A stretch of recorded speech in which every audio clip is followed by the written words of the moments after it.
So here's a matchup you probably didn't expect, but really should have.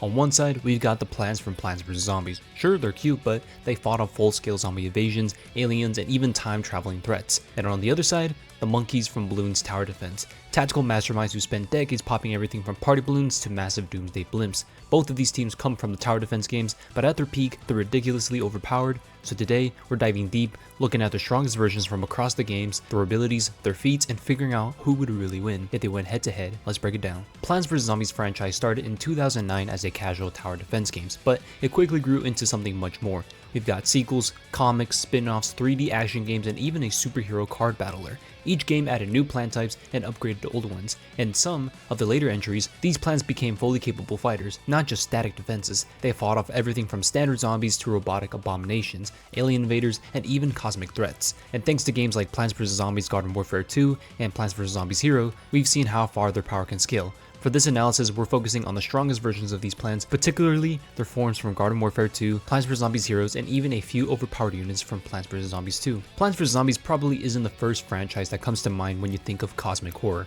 string theory, or even the multiverse. But the deeper you look, especially in Garden Warfare 2, the more unhinged things actually get, like gnomes that casually warp through time, plasma peas that contain entire galaxies. We're diving into what might be one of the most underrated cosmologies in gaming, and yeah, it gets pretty weird fast. PVZ has always played around the idea of time. Crazy Dave literally builds a time machine named Penny and uses it to travel across eras in Plants vs Zombies 2. So you might assume this puts the character at a basic 4-dimensional scale, you know, interacting with the past, present, and future. But Garden Warfare 2 introduces a wild card, the gnomes, and these guys changes everything. In Garden Warfare 2, the gnomes are referred to as rulers of time. They're not good, they're not evil, they just exist, watching, maintaining balance, laughing at the universe. They've been around for millennia, but one gnome jokes that a few thousand years is basically nothing. They casually manipulate time, warp across dimensions, and destabilize reality like it's a board game. And then it gets unreasonably meta. Some of these lines that they say in the game are pretty insane. We can put time and space in our pocket. Black holes are formed from gnomish flatlands. We blend starlight for breakfast. After the third infinity, the gnomes got bored. This isn't just some goofy comedy. This is ridiculous high concept cosmic energy being dropped like it's nothing. Gnomes don't just exist in the universe, they seem to exist outside of it. They say gnomes aren't made of atoms, we've made them. We're made from infinity clay. We weave our quilts from our finest string theory. Yep. They literally reference string theory. String theory suggests that everything in the universe is made of tiny vibrating strings across 10 or more dimensions. If the gnomes are made from string theory, then they're not just outside of time, they might be above reality itself. And that infinity clay, it ties directly into infinity time, the gnome dimension, also known as the gnomiverse. The gnomiverse isn't just another realm, it exists outside of space and time. Even Dr. Zombass doesn't even know where it actually is. It's described as having a limitless energy source, and it can be the source of string theory itself, or even a higher dimension entirely. Characters literally get sucked into through-dimensional vortexes, fight there, and interact with gnomes physically, meaning PVZ characters can perceive and affect things beyond time, so yeah. At minimum, this puts them at 4D just for functioning in a timeless void, possibly 10D plus if we take the gnome statements and string theory literally. And remember, gnomes are stated to be immune to singularities. That's the point where time, space, and physics breaks down entirely. These guys just shrug it off. Believe it or not, it's not just the gnomes doing the heavy lifting here. Take Plasma P for example. His in-game description says the Plasma P shooters shoot peas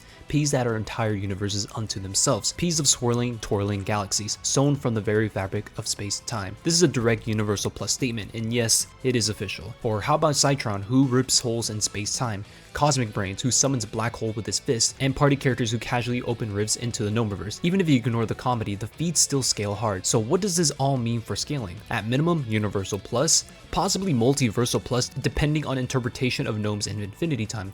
And for speed, characters function in a timeless void, potentially immeasurable speed. Plus, they dodge black holes, travel through space-time rifts, and warp through dimensions. For existence, gnomes are made from infinity clay and string theory, likely beyond 3D or even 4D structures. Could be 10D or higher based on string theory's dimensional requirements. Now, let's flip to the monkeys. Bloons Tower Defense has been around since 2007, and in that time, it's gone from a browser-based dart game to a full-on strategy empire. By Bloons TD6, the monkeys have a massive roster, everything from snipers and ninjas to mages, engineers, and literal sun gods, like Camel Bloon, Lead Bloons, and MOABs, which are basically armored flying fortresses. By late game, the monkeys aren't just holding off waves, they're nuking entire armies of balloons with absurdly powerful upgrades. Unlike Plants vs Zombies, Bloons Tower Defense doesn't really have much in-game lore in terms of power scaling wise for people to easily look for. For example, the true sun god. Yes, it has lore of how it's formed and who worships the sun god, but not how strong it is exactly. But in the official Ninja Kiwi subreddit for Bloons Tower Defense, in their Q&A blog,